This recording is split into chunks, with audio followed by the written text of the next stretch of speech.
안녕하세요. 세계 첩보계 동향을 전해드리는 정보인 기자입니다. 지난주에도 첩보계에서는 많은 일들이 있었는데요. 그 중에 주목할 소식들 전해드리겠습니다. 먼저 이란 소식입니다. 이란의 혁명수비대가 이라크 내에 있는 이스라엘의 첩보 기반 시설을 파괴했습니다. 지난 16일 혁명수비대는 전날 밤 이라크 북부 쿠르디스탄 지역 아르비일 근처에 있는 이스라엘 모사드의 첩보본부와 테러 단체들을 파괴했다고 밝혔습니다. 혁명수비대는 해당 지역의 첩보센터들과 테러 단체들의 모임들을 파괴하는 데 탄도미사일이 사용됐다고 설명했습니다. 이어 이란 내 테러 공작에 가해 세력, 특히 이슬람국가 IS를 공격했다고도 말했는데요. 이란의 이번 공격은 최근 자국 내 폭탄 테러에 대한 보복이면서 미국의 예멘 후티 폭격에 대한 항의 표시라는 관측입니다. 이날 혁명수비대가 공격한 쿠르디스탄은 이란이 자국 안보를 위협하는 세력의 근거지로 지목해온 지역으로 이스라엘 공작원들을 비롯한 자국 분리주의자들의 거점이라며 과거에도 종종 공격을 가한 바 있습니다. 반면 이라크 정부는 이란이 폭격한 지역은 첩보시설이 아닌 민간인들이 거주하는 지역이었다고 반박했습니다. 그러나 이란은 공습 지역이 모사드의 시설이 맞다며 이라크 당국과도 이미 이스라엘의 첩보활동 정보를 공유했다는 상반된 주장을 해 의문을 증폭시켰습니다. 보통 첩보계를 비밀과 거짓말의 세계라고 말하는데요.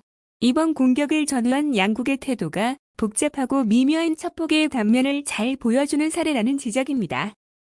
다음은 캐나다 소식입니다.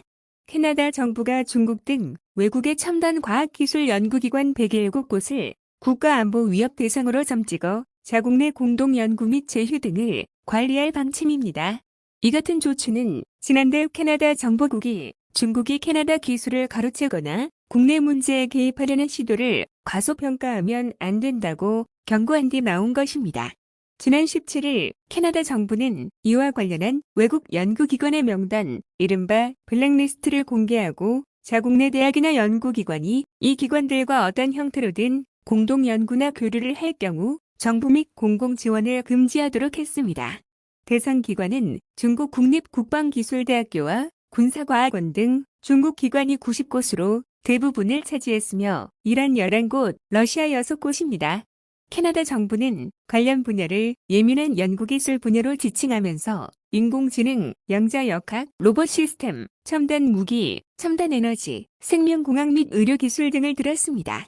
또 해당 기관들에 대해 캐나다 국가안보에 최고의 위협을 가할 수 있다며 대부분이 소속 국가의 군사 및 보안기관과 연관돼 있다고 덧붙였습니다.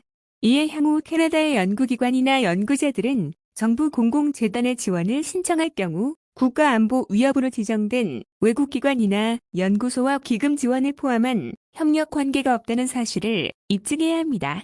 이번 블랙리스트에 오른 외국기관들의 명단은 공개 및 비밀 정보를 토대로 작성됐으며 새로운 우려가 제기되는 기관을 추가 지정할 수 있다고 캐나다 정부 측은 밝혔습니다. 이번에는 중국 소식입니다. 중국 국가안전부인 MSS가 대만 대선에서 독립 성향의 민진당 후보가 당선된 데 대해 연일 경고 메시지를 보내고 있습니다.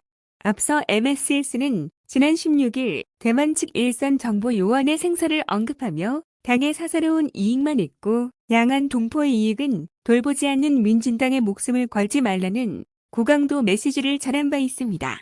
이어 18일에는 지난 2016년부터 대만 정보기관이 중국 본토에 적극 침투했다는 전력을 들어 대만 정보당국의 공작 행태를 지적했는데요.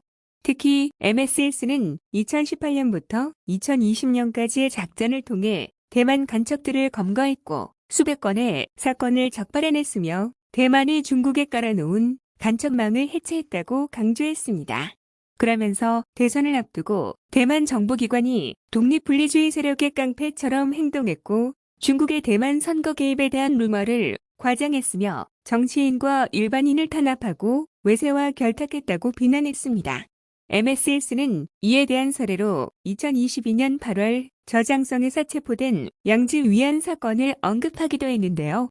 양즈 위안 사건은 당시 미국 낸시 펠로시 하원 의장이 대만을 방문한 것에 대응해 중국이 행한 여러 조치 중 하나로 지난해 4월 국가분열 혐의로 기소됐습니다. 이번 MSS의 메시지는 향후 중국이 대만에 대해 보다 강도 높은 반분리주의 및 방첩 활동을 전개할 것을 천명하는 동시에 대만 측 일선 정보 요원들을 위축시키려는 심리전이라는 분석입니다.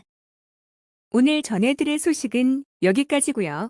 다음 시간에 더 유익한 소식으로 만나뵙겠습니다. 소식이 유익하셨다면 좋아요, 댓글, 그리고 구독도 부탁드리겠습니다. 감사합니다.